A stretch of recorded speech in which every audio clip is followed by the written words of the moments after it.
Hello students, today will be discuss about the formation of poetic diction. Okay, ये 18th century का है poetic diction. The term poetic diction is usually applied to the practice of new classical writers who believe that the language of the age is never the language of poetry, because by the principle of decorum of litingness, the poet must adapt his dictions to the mood and elevation of a particular genre. In the formal satire, familiar epistles, and occasional verse, there is little or no poetic diction. They are written in the language really spoken by an urban and cultivated gentleman. In the satires and familiar epistles, the vocabulary is free in principle as that used in any 19th century poem. The Ring and the Book, for example, Ode and Yorick, they required a special diction to reach the matter to the height of the form. It was in the pastoral and Yorick diction of the 18th century poets came to be most despised. The special diction, somewhat stilted and artificial, was challenged by Wordsworth in the preface to the second edition of the Lyrical Ballads. Wordsworth protested against what he called the guidance and inane phraseology of many modern writers. He pointed out there will also be found in these volumes little of what is usually called poetic diction. Okay. First, a historical survey of poetic diction. Much thought poetic diction was given by Aristotle in the Poetics, and later by other Greek and Roman rhetoricians, especially Horace and Quintilian. Dante also made some valuable observations and the language of poetry in his De Vulgari Eloquentia. Both Aristotle and Dante argued the poet to his dignified novel diction. Aristotle in the Poetics laid it down as a principle that the language of poetry should be distinctive and dignified. The dignity of poetry should be preserved by the use of a diction which had the sanction of a tradition and admitted no words and expressions which were contaminated with the grossness of domestic use.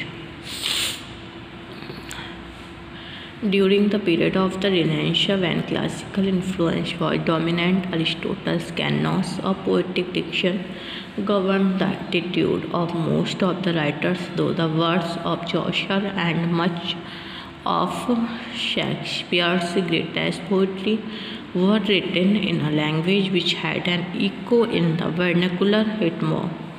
It was Spenser who in the Faerie Queene used poetic diction. In Spenser, there is over luxuries of the archaic and Latin words. Next is the role of Pope.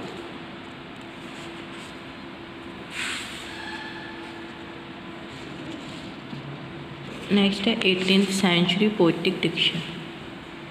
In the 18th century, poets were very particular about the division of poetry into various kinds, such as the elegy, the satire, the epic, etc. And these different kinds entailed the use of different kinds of diction. In the 18th century, writing poems was a communal art in the sense that the poet was not free to write as he chose. Much had to be learned from before he could write correctly without offending the rules and distinctions acknowledged by poets and readers. A poet did not have to create the taste by which the was enjoyed of the same extent as the 19th century poet was conscious of having to. The kinds were ready waiting for him, and if the rules for the kinds in which he elected to write were properly complied with, the products were recognizable as poems of those kinds. It goes without saying that the products to be good poem, the material to which the rules were applied, had to be good. The kinds included epic, tragedy in verse,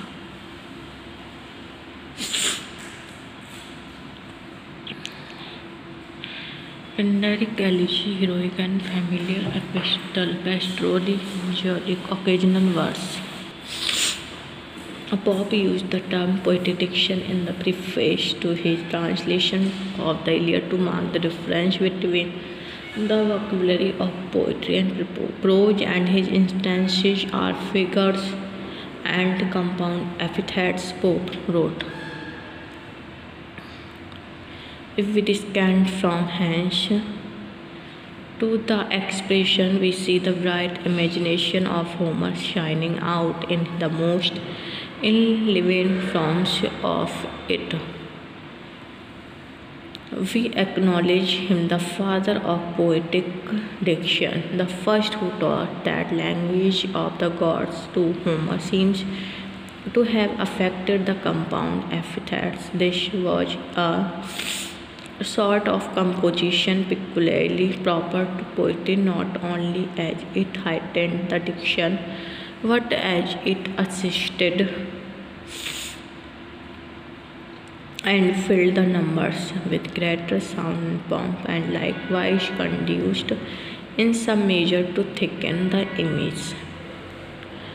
Next are other 18th century poets. After Pope, a number of poets such as Thomson, Gray, Collinghurst, Cowper, Goldsmith, Dr. Johnson made use of poetic diction, the chief characteristic of which were the use of conventional or stock epithet, the compound epithet, the avoidance of direct statement, and the use of fantastic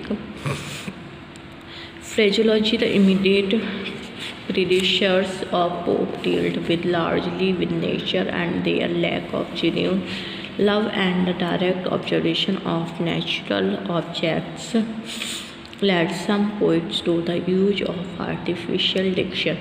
The mind of many 18th century nature poets was prepared by their study of Virgil's Georgics. From Virgil also lines the music of which was as solid and exquisite as his. Virgil also helped them to concentrate their meaning into fewer words, to combine words in new ways. He furnished them with many actual words, liquid, involved, purple, Regius, refulgent, conscious, guild, invade, care, etc.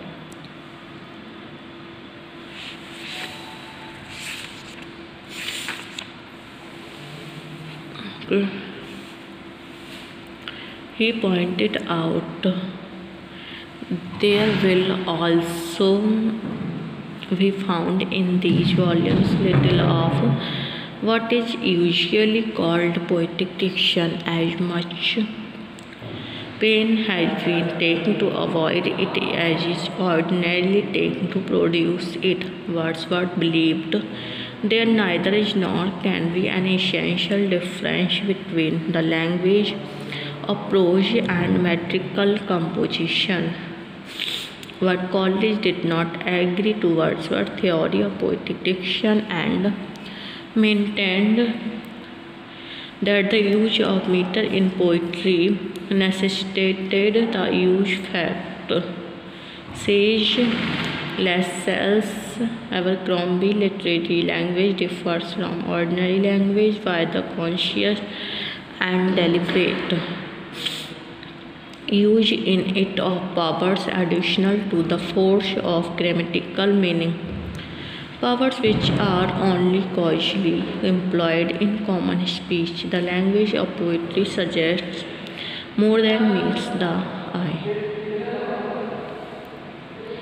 During the period of Renaissance, when classical influence was dominant, Aristotle's canons of poetic diction governed the attitude of most of the writers, though the works of Chaucer and much of Shakespeare's greatest poetry were written in a language which had an echo in the vernacular. It was Spenser who, in his Faerie Queene, used poetic diction.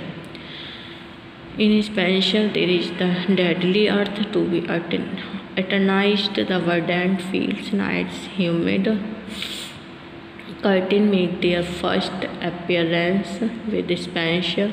Among his descriptive epithets one notices shaggy weird gods, fire-mouthed steeds, fire-spilling forge, she-shouldering wells, formation which in their number and variety contribute towards making the Faerie Queene a main link between the classics of the ancient world and 3 centuries of English poetry. After Spenser, Milton made use of various phrases which have the ring of poetic diction, and many more which are used for their poetic beauty and even unnaturalness. Dr. Johnson expressed his keen dislike of Lycidas on the ground that much in it was unnatural or away from common experience. Milton was charged as the corrupter of our language.